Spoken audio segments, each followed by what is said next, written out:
कभी सोचा है कि पर्दे के पीछे सरकार असल में काम कैसे करती है? आज हम सरकार की इसी छिपी हुई मशीनरी यानी कैबिनेट समितियों की दुनिया में झांकने वाले हैं, जिन्हें कई बार भारत की शैडो कैबिनेट भी कहा जाता है। तो सवाल ये उठता है कि सरकार का जो कमांड सेंटर है यानी कैबिनेट, वो इतने बड़े और पेचीदा देश का कामकाज आखिर संभालता कैसे है?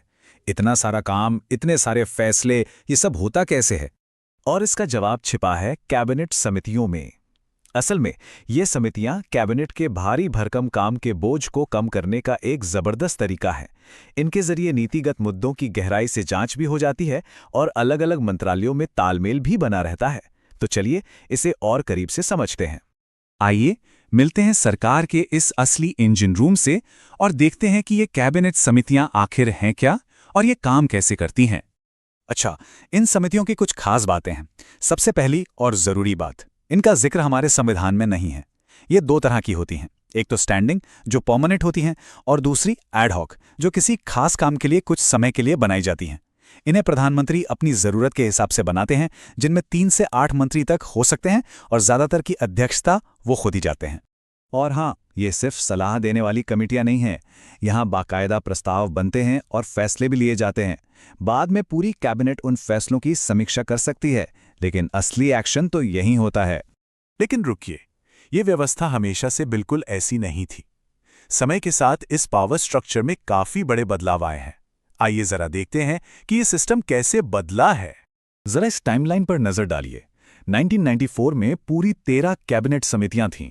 2013 आते आते ये घटकर 10 रह गईं और 2016 तक तो ये संख्या और भी कम हो गई, सिर्फ 6। तो जाहिर है एक ट्रेंड तो साफ दिख रहा है। शासन को और ज्यादा सुव्यवस्थित और ज्यादा सरल बनाने की कोशिश।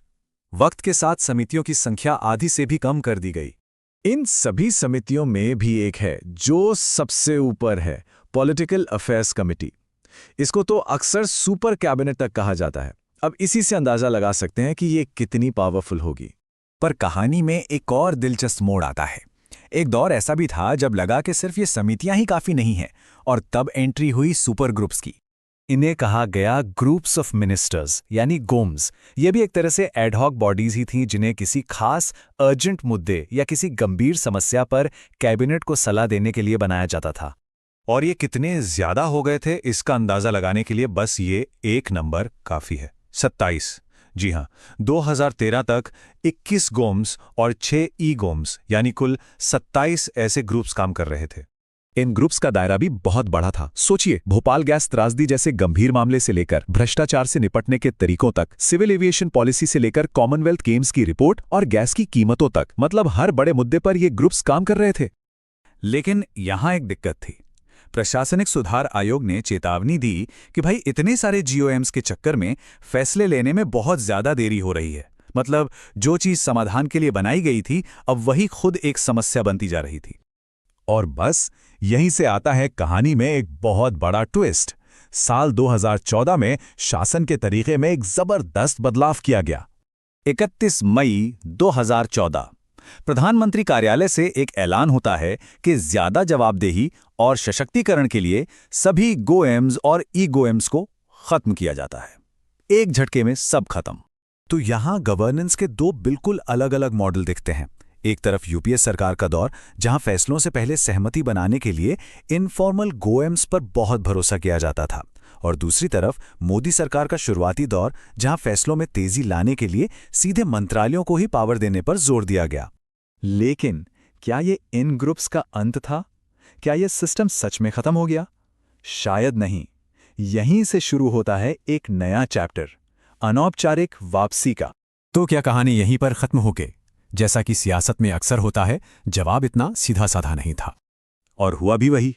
अप्रैल 2015 आते आते ऐसी रिपोर्ट्स आने लगी कि पॉलिसी प्रस्तावों की जांच के लिए कम से कम 16 नए मंत्रियों के अनौपचारिक समूह बना दिए गए हैं। ये औपचारिक नहीं थे, पर काम लगभग वैसा ही कर रहे थे। तो ये नया इनफॉर्मल सिस्टम काम कैसे करता है? अच्छा, होता यह है कि पहले एक ड्राफ्ट कैबिनेट नोट सब में बांटा जाता है। फिर ये अनौपचारिक ग्रुप उस पे चर्चा करता है और अपनी सहमति दे देता है, और बस इसके बाद तो कैबिनेट में वो प्रस्ताव अक्सर बिना ज्यादा बहस के ही पास हो जाता है। और यही बात हमें इस पूरे विश्लेषण के आखिरी में एक बड़े सवाल पर लाकर खड़ा कर देती है कि बेहतर गवर्नेंस के लिए कौन सा सिस्टम सही है, फॉर्मल या इनफॉर्मल। एक तरफ है पारदर्शिता और तय प्रक्रिया और दूसरी तरफ है तेजी और लचीलापन। आखिरकार एक अच्छी सरकार के लिए क्या ज्यादा जरूरी है? ये एक ऐसा सवाल है जिसका जवाब शायद इतना आसान नहीं है।